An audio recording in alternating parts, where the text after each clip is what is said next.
Boa noite, queridos. Primeiramente, quero desejar uma feliz Páscoa a todos que estiverem me ouvindo, tá? Hoje é um dia especial, assim como todos os anos. Nós celebramos a Páscoa, né? Que significa a ressurreição de Jesus, propriamente dito, ou pelo menos queremos, como cristãos, fazer entender ao mundo que a Páscoa é sobre a ressurreição de Jesus. Bem, isso já é um ponto a marcar. Mas vamos falar sobre Jesus propriamente dito. Quem seria Jesus? Jesus na história. Quem é esse nome tão poderoso que até hoje, né, cristãos, né, do mundo inteiro celebram nessa data específica, mostrando seu valor, mostrando sua importância. Isso não estou falando aqui só no Brasil, estou falando nos Estados Unidos, estou falando na América Central, aqui na América do Sul, na Europa, na África, na Ásia, né? No Oriente Médio. Nós sabemos que cristãos lá no Oriente Médio são perseguidos, muitos mortos de forma impiedosa, na China também, na África. É uma verdade ser dita. Nos países ditos muçulmanos, muitos cristãos estão morrendo por causa dessa fé em Jesus. Tal a importância desse nome, porque ninguém morreria por alguém fictício, um nome fictício. Por que cristãos no mundo inteiro estão sendo massacrados, perseguidos e mortos por causa desse nome? Porque nas suas vidas Jesus fez valer o seu nome.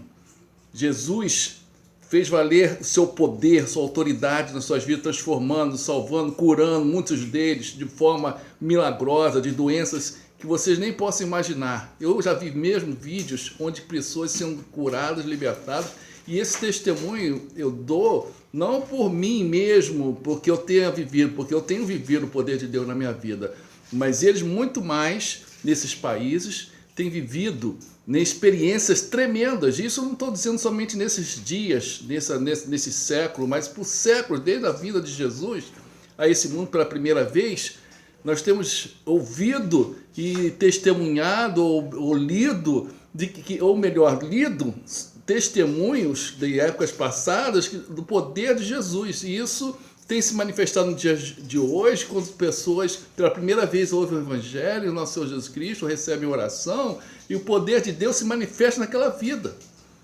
O nome de Jesus significa o nome do Filho de Deus. Então, quando nós pensarmos em falar de Jesus, ou de criticar a sua existência, pensem no testemunho de milhões de pessoas ao longo da história, até o dia de hoje, que já morreram por causa desse nome. E nos dias de hoje, pessoas morrem ainda pelo nome de Jesus, vivendo experiências fantásticas do poder de Deus na sua vida, testemunho para aqueles que os perseguem, ainda assim, diante de armas, diante de todo instrumento para poder tirar a sua vida, não negam esse nome poderoso. Então, quando você pensar em Jesus, pense, quem é Jesus de verdade? Jesus é o enviado de Deus. A Bíblia diz que em João 3,16, o apóstolo João diz que Jesus afirmou que Deus amou o mundo de tal maneira que deu o seu único Filho, para que todo aquele que nele creia não pereça, mas tenha vida eterna. Isso quer dizer que Jesus foi enviado à terra, nasceu de uma mulher virgem, sim, mas era comprometida com da genealogia de Davi, que era José, não era Maria, mas José era da genealogia de Davi, rei Davi, e Maria, como era uma mulher virgem e íntegra, temente a Deus, Deus enviou seu filho Jesus através dessa mulher, né, para cumprir uma profecia que o Cristo, o Messias, esperado pelos judeus, viria da descendência de Davi. E assim se cumpriu profeticamente essa profecia. Está lá em Miqueias, o profeta Miqueias fala sobre Jesus nascer em Belém, de Judá, né? E sobre as suas condições. Em Isaías, lemos também que ele viria como um maravilhoso conselheiro, né? Príncipe da paz, Pai da eternidade. E todos esses títulos maravilhosos acerca de Jesus se cumpriu na sua vida. Além de curar, além de libertar pessoas oprimidas, além de saciar a fome de mais de 5.000 pessoas, fora mulheres e crianças, por 2 vezes, Jesus ainda fez milagres sobrenaturais de sua divindade, que Deus permitiu que ele fizesse, andar sobre o mar. Quando vemos os milagres que Jesus cumpriu, ou melhor, que Jesus realizou nessa esfera que eu dei a importância da saciar a fome das pessoas, de curar cegos, aleijados, quando vemos Jesus andar, ouvimos falar sobre Jesus andar sobre o mar, isso não é nenhuma novidade. Se ele fez essas coisas, quanto mais andar sobre o mar. E muita gente ainda brinca com essas coisas pelo mundo aí, fazem vídeos sobre se Jesus andou sobre o mar ou não. Gente, vocês não sabem o que estão falando. Quem faz as coisas não tem ideia do poder e do nome da pessoa de Jesus. Além de ele ter demonstrado o seu poder, ele demonstrou o seu amor. Porque se ele veio à Terra, não veio para fazer coisas, para deixar a gente impressionado. Ele veio para demonstrar que ele era o próprio Filho de Deus, que se fez homem para dar a sua vida por cada um de nós. Porque nossas vidas, como até hoje nós temos, Jesus não mudou a história em si. Ele mudou a história do homem perdido, daquele que reconhece que ele está perdido. Porque a humanidade continua perdida, mas agora tem um Salvador, que é Jesus Cristo. Por que ela está perdida? Está perdida nos seus pecados, fazem coisas que nós não podemos nem entender a razão das pessoas fazem tais coisas nesse mundo. Entendeu? Os pecados que existem na humanidade são grandes, são muitos, de toda sorte, na esfera sexual, na esfera psicológica, na esfera filosófica, a maldade que as pessoas falam, até com as palavras. Pessoas matam pessoas com a sua boca. Nós lemos no Evangelho que isso é pecado terrível. Não são as coisas mínimas que pecam, mas os pecados mínimos também vão nos condenar, gente. Muita gente não entende que estão indo um caminho direto para o inferno. O inferno que não foi destinado para os homens, foi destinado para Satanás. Porque se é alguém que faz o mal, né, é Satanás. Nós nos tornamos discípulos dele quando repetimos seus atos, quando aprendemos com ele a fazer a maldade. Mas se nós nos tornarmos discípulos de Jesus, nós estamos indo caminhando para o céu, para a salvação que Deus nos dá eterna. Isso não é brincadeira. Eternidade não tem fim. Se nós temos a oportunidade hoje de aceitar Jesus Cristo como Salvador, devemos nos agarrar como uma boia no meio do mar, como um náufrago que está se afogando. Ele tem que se agarrar àquela boia para você se salvar, senão ele vai morrer. Isso é uma realidade. Diante dessa pandemia que nós estamos vivendo, que é consequência do pecado, nós temos que agarrar a essa balsa que é Jesus, gente. Orar, vigiar, para nossos atos não serem contrários à vontade de Deus, às leis de Deus. A vida cristã não consiste em obedecer leis, mas de obedecer aos mandamentos de amor, quando nós devemos demonstrar amor pelo nosso próximo. Olhar a necessidade do irmão que está ao nosso lado, está diante de nós, às vezes do nosso vizinho. Ouvir o seu clamor, orar com ele, chegar, posso ajudar em alguma coisa? Estender a mão. Jesus estendeu a mão, repetir os atos de Jesus. Em cada boa oportunidade, na rua também, não importa.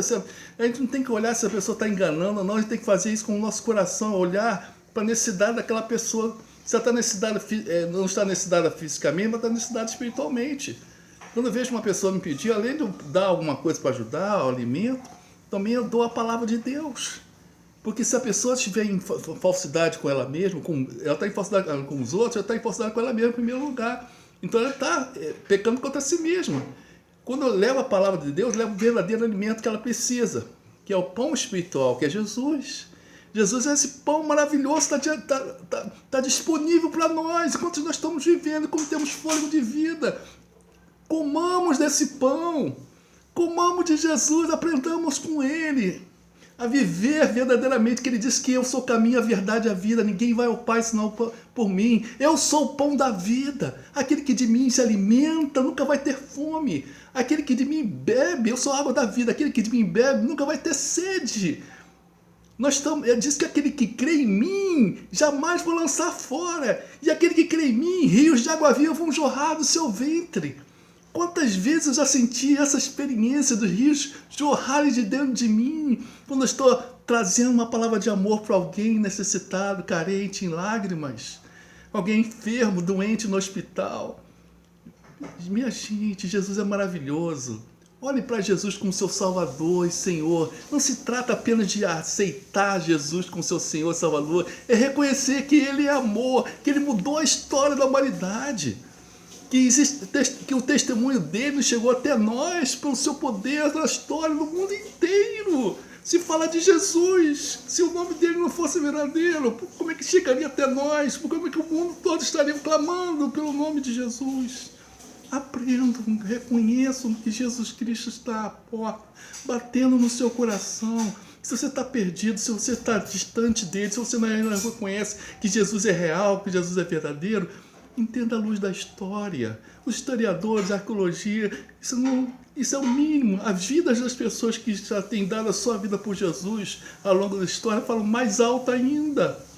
Reconheço, gente, é meu clamor, eu falo isso de coração, porque eu vejo pessoas morrendo sem Jesus. E hoje, se há uma oportunidade para você aceitar Jesus, aceita Jesus Cristo como seu único e Salvador. Essa palavra que eu tenho para vocês. Aprendam a ouvir, mais do que falar. Aprendam a expor suas opiniões à luz da palavra de Deus, à luz da história, da vida das pessoas que estão aí testemunhando. Se são loucas no mundo, na África, no Brasil, na América Central, então existem muitos loucos no mundo. Glória a Deus por esses loucos, porque eles estão indo para o céu. A Bíblia diz que os loucos, à luz dos sábios, né, estão herdando o reino de Deus. E os sábios que são verdadeiros loucos, ao rejeitarem essa tão grande salvação. Então, essa é a minha mensagem. Não rejeite essa mensagem da ressurreição de Jesus, que é poderosa para salvar qualquer um que cria em Jesus Cristo como seu Senhor e Salvador. Amém, queridos? Que Deus abençoe a todos. Uma boa noite. Amém. Não, mãe.